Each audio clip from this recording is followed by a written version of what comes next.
First, a disclaimer. If you love NaNoWriMo and it motivates you to write, then this video isn't for you. If you think you should do NaNoWriMo, or you're in the trenches with it right now, or maybe you're thinking about next year, but you're feeling guilty and rushed and stressed, then this video may just be what you need. NaNoWriMo stands for National Novel Writing Month. Once a month, every year, for many, many years, thousands of writers and authors participate, and more jump on the bandwagon every year. The goal of NaNoWriMo is for authors and writers to write 50,000 words, which breaks down to about 1,700 words a day.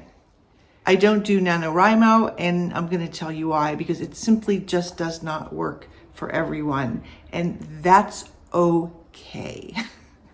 I'm going to share what doesn't work for me, and maybe you can even relate. So I've got about 8 different reasons why I do not participate, and this is the first one. It's in November.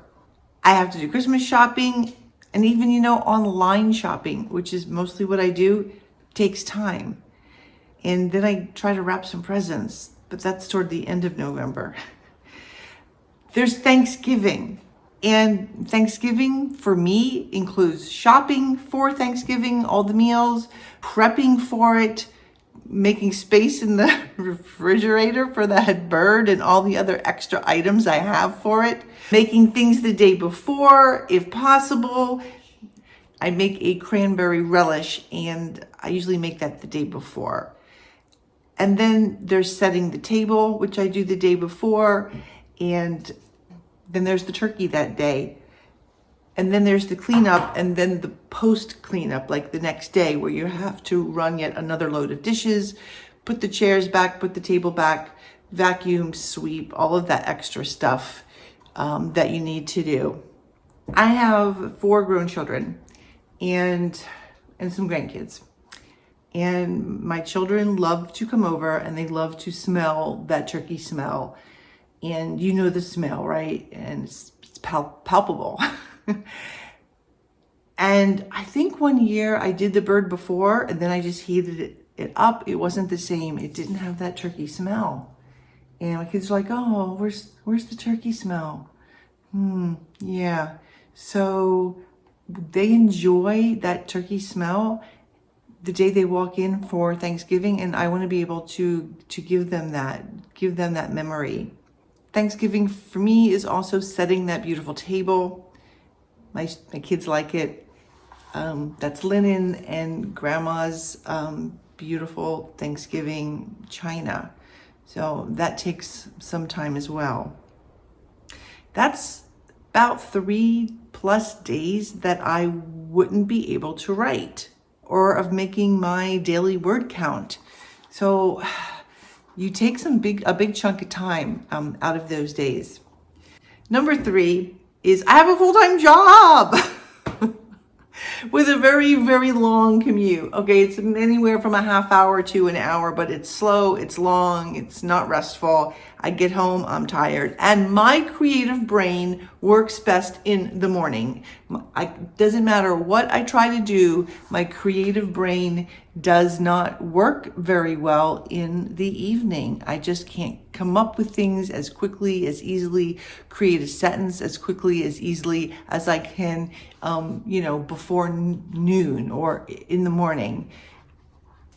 Work is draining. At least my work is draining. That probably doesn't happen for everybody, but my job is not physically draining. It's the mentally draining kind of thing. I need to wind down when I get home, not wind back up. Not open up my laptop, sit down again, because I just spent 45 minutes, in traffic, sit down again and try to write something. I just get really frustrated. And I've learned not to do that anymore, not to sit there and be frustrated, forcing myself to do something that my brain is like, yeah, you could do this so much better and easier the next morning. Now, I don't want you to think that I am complaining, because I'm not. It's just that November doesn't work for me, my life, my schedule. You know what would work? What would work would be July, because July is the only month where I don't actually have any work. I'm not working that month. I have some work in June, and school starts up in the very beginning of August. So July is about it. So maybe I would do NaNoWriMo if it was in July. Number 5 is I feel overwhelmed enough with trying to get everything done. Working mom, maybe you understand. And I just don't need another self-imposed thing on my plate. And I said self-imposed because I probably self-impose everything on me, right? All my tasks that I think I have to do, they're all self-imposed. So I really just don't need to add another one. Currently, I'm trying to take things off my plate, not put them on. Number 6 is quantity does not equal quality. Quantity does not equal quality.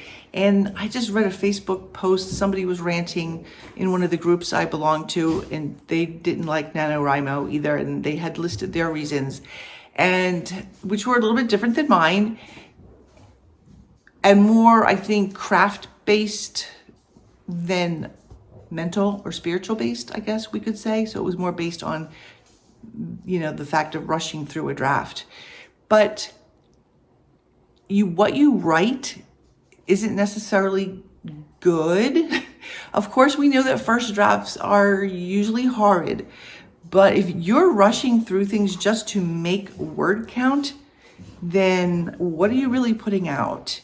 Are you putting out, there's one thing when you go back to a second draft and you have to remove a sentence or a scene or a paragraph or a whole chapter because what you wrote wasn't going to work.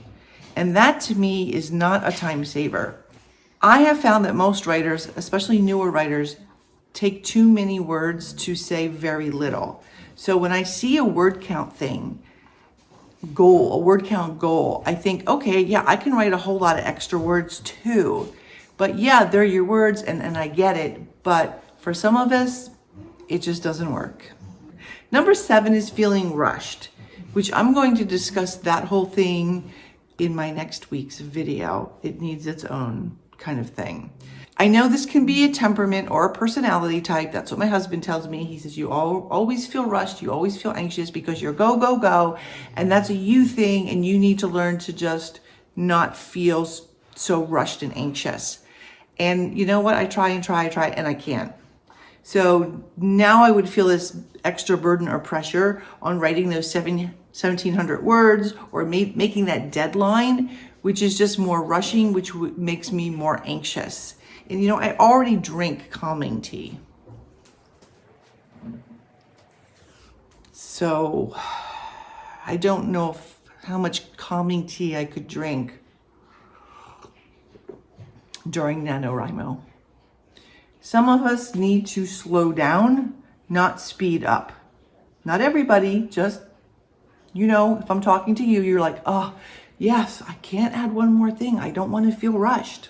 And we all know that feeling rushed and anxious about something produces a lot of, physical effects on your body. Your body doesn't handle it very well, which is why I am currently standing here making this, because sitting right now is not working for me. And it's been day number 4. So let's hope I can start sitting down at some point.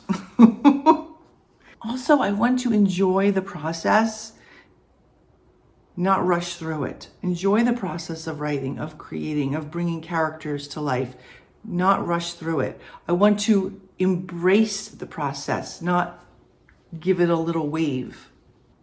Number 8 is some folks love contests. They love contests. Maybe it's in their DNA. They're just contest lovers. I am not a lover of contests. When we have Zoom meetings at school, the principal always has a contest for the first 5 or 10 minutes as everybody logs into the Zoom. And she always has a contest, usually something like a trivia contest. And everybody gets on, and then there's a winner, and the winner gets, a $5 gift card. I participated once. I don't find it fun. And that's just me, but I don't find the contest fun. What am I going to do? So I don't play the contest anymore. And if you find it fun, go for it. Me, not so much. I have a friend who loves contests. And when we were vacationing, the hotel we were staying at had some kind of contest going every afternoon, and she would always join in, and sometimes she won, and she'd say, "Come on, Autumn, let's do the contest. You'll have so much fun. It's going to be so much fun." But I don't find that fun. It's not motivating. I don't get a rush from it. I just find it kind of, no, I don't want to be in a contest. No thanks. Not fun. This channel is about living your best writing life.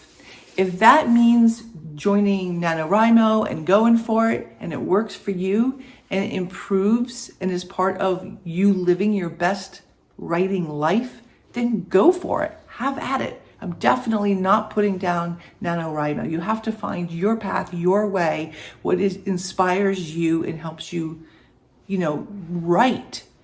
But if it's not for you, for maybe some of the reasons I shared or some of your own particular reasons, then that's okay. It is totally okay.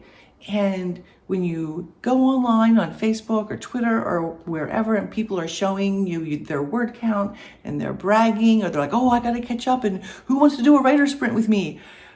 It's okay to scroll on by. You don't have to feel like, "Oh, I'm not part of the big group. Oh, I didn't do it."